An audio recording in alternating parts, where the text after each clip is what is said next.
This was billed as a talk on public education, and I'm perfectly prepared to speak about public education, which is what I've been talking about endlessly, it seems, for the past 4 years.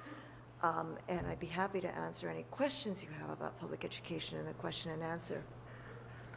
And I am going to touch on public education, but there's a bigger question pushing me, and that's the social change part of my talk.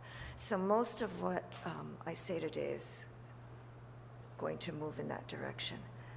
But I hope to make this a conversation so we can take this wherever this audience chooses to go.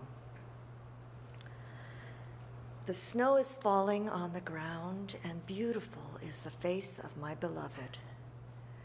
That is a line of Kenneth Patchen poetry that came to me when I looked out on your green this morning. And it's from a love poem, but also an anti-war poem. The poet intended to contrast that intimate experience of being next to someone you love with what's going on in the wider world, where war rages and bodies are ripped apart like rags. While quiet snow falls, quiet violence happens everywhere. In Washington, D.C., where I live, a couple of weeks ago, a mentally ill mother was found in her home with the bodies of her 4 dead children, bodies that had been sitting there, the police think, for about 6 months.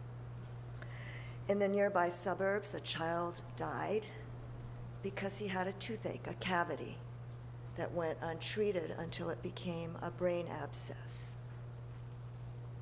In both of these cases, a caring person anticipated disaster.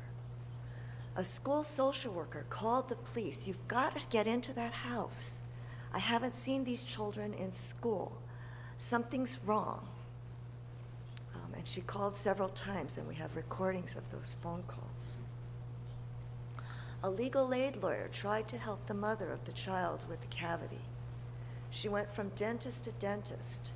Will you take Medicaid? No.